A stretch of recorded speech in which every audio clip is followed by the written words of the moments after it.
Hi everybody, this is Ravi from Precision Academy. Today I am going to handle helicopter money and quantitative easing. This presentation is prepared by Sai Pradeep. This topic has become a hot topic after KCR, Chief Minister of Telangana, requested for huge amount of funds to handle the corona affected state economy.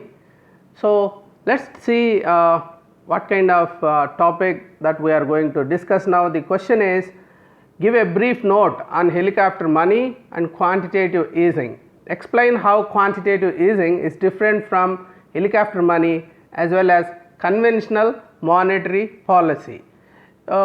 Everybody is having some idea about helicopter money and quantitative easing, but there is a lot of confusion because we need to compare these three to have better idea about. We all know like helicopter money is not coming in a helicopter in the form of suitcase and all that kind of stuff, or it is not being thrown from helicopters. But what exactly is the difference between these three? That we are going to see in this brief video. Before we go into the details, let's understand 5 different types of players in economy, how the money flows from these 5 different players. So one important, most important player is the central bank. So what it does, it give like it controls the economy or the flow of money, especially with respect to commercial banks, like we have CRR, SLR, bank rate, repo, reverse repo. With such kind of techniques or tools, the central bank tries to control the liquidity or the flow of money in commercial banks. And then it is the bank of government, like it gives profits to government when it gets. So it buys bonds, government bonds. So this is the government's bank. And then how government interacts with households, like they send money through welfare schemes and also they collect taxes. These two things they do with the households. When it comes to the businesses, they collect taxes and they make investments, especially in public sector companies. So that's how the government interacts with the business. When it comes to the households and business, households make expenditure, that is the income to business, and businesses give goods and services to households. So when it comes to interaction of commercial banks with households, so what they do, like banks give loans to households and invites deposits. Like for deposits, if they are giving 6%, when they give loans they will collect 8%, something like that. So they make money in that differential interest rate. And when it comes to the businesses, they do the same, like they give loans or they collect deposits from the businesses, and also they invest in the mutual funds, and then these are the major players where money flows from one player to the other player. So once we understand this flow of funds, this is the big picture, we can understand the monetary policy, quantitative easing and helicopter money. So what is quantitative easing? It is a monetary policy, it is a kind of monetary policy in special conditions. So where a central bank buys government bonds, especially long term bonds, or other financial assets in order to inject money.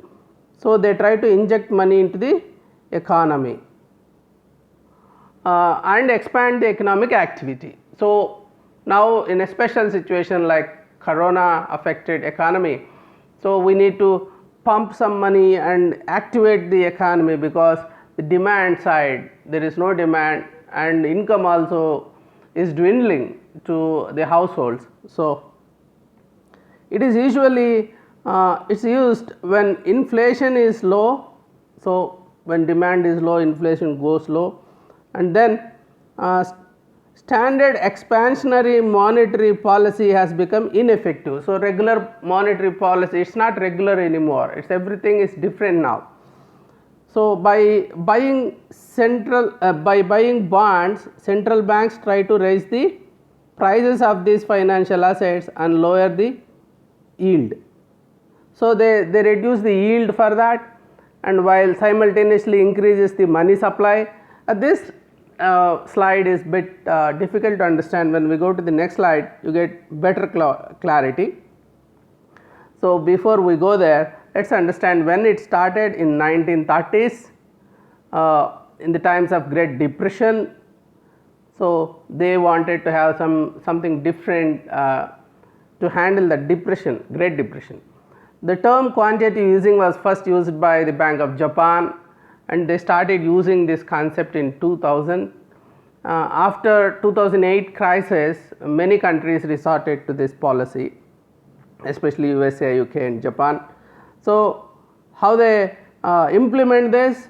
So they have three different ways of implementing. Like they have credit channel by providing liquidity to the banking sector, and portfolio rebalancing. They rebalance the portfolios. Like how they do that? They withdraw an important part of the safe assets from the market. How they do that? They procure all that. They own that in their balance sheets. So which will result in private investors turning to other financial securities. And then fiscal effect. So they lower the yields on sovereign bonds. QE makes it cheaper for governments to borrow on the financial markets. So empower the governments to provide fiscal stimulus to the economy. This is how they do that.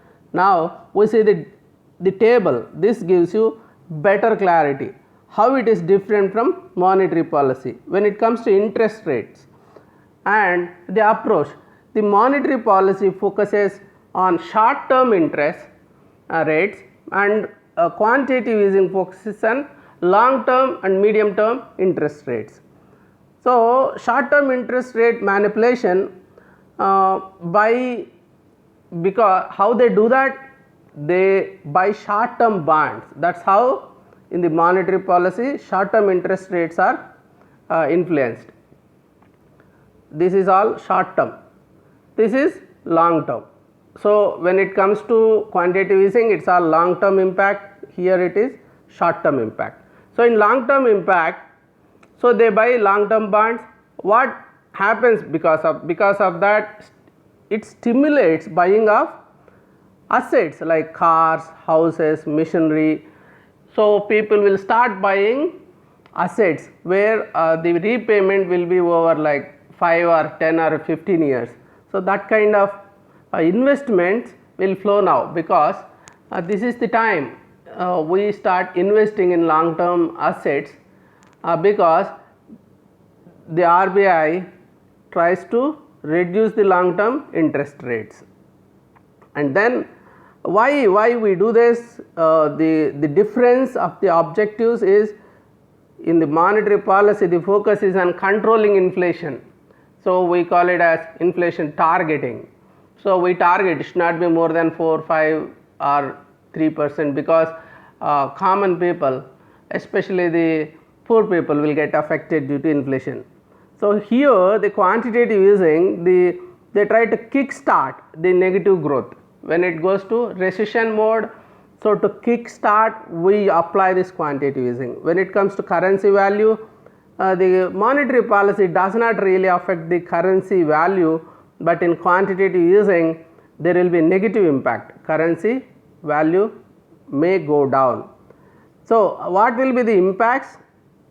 So in the monetary policy, the money supply will be impacted, credit supply will be impacted, and then here the quantitative easing, they reduce the unemployment. The impact is unemployment will be reduced. They promote demand generation, they maintain stock prices. So what is the advantage to the economy when stock prices is maintained? Because if stocks go down, if the stocks crash, what happens? The households also will not have money at their disposal. So, if for example you have 10 lakh rupees worth of stocks and it crashes, you will have only 5 lakh rupees worth of stocks with you, and then you will have less disposable income for spending. So, you need to maintain the stock prices so that households will have money to spend. So, these are the differences between monetary policy and quantitative easing. When it comes to helicopter money, so helicopter money is the theoretical and unorthodox monetary policy. So, it is theoretical, it is unorthodox, it is not conventional. So, it is a different type of tool. Central banks can use this to stimulate negatively growing economy and inject huge quantities of money to the economy through, it can be either physical currency or books of accounts or even both. So, when it was started in 1969, economist Milton Friedman has coined this word, and then Ben Bernanke, so of USA, he popularized this concept to tide over the challenges created by depression in 2008, and they bailed out many banks in USA. So, how they do this? What is the modus operandi? By permanent monetization of budget deficits. So, when there is a deficit, so government has to figure out how to raise that income and how to meet the expenses they want to meet. But here they permanently monetize, so they give money to government to fill the budget deficit by making direct transfer to the private sector.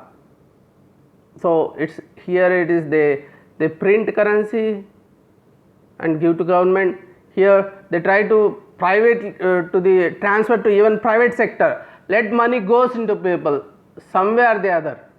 So, there are no rules here, they just transfer to private sector, and then by granting universal tax rebates, so that when we have lesser tax, there will be more disposable money with the people. So, USA has done it in 2008 under Economic Stimulus Act. Now, we see the differences, it makes the point really clear.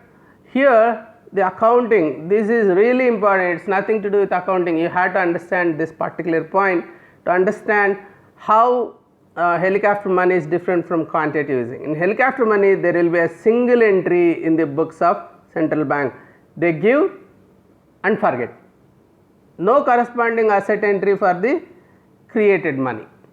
So, here double entry in the books by purchasing assets from the government. So, what they do here, they buy in the quantitative easing, they buy long term bonds, but in helicopter money they do not buy any bonds, they just give money, give money and forget about it. And then the impact will be in the helicopter money, direct impact will be there, because people get money in the form of disposable income, they get currency, they get disposable income, and then they start spending. So, direct impact, but here quantitative easing, it is indirect impact. So, money created by the central banks are routed through banking system, here the money comes direct, here banking system, when banking system comes into picture, they talk about end use. So, since the it is related to banking system, end use is important.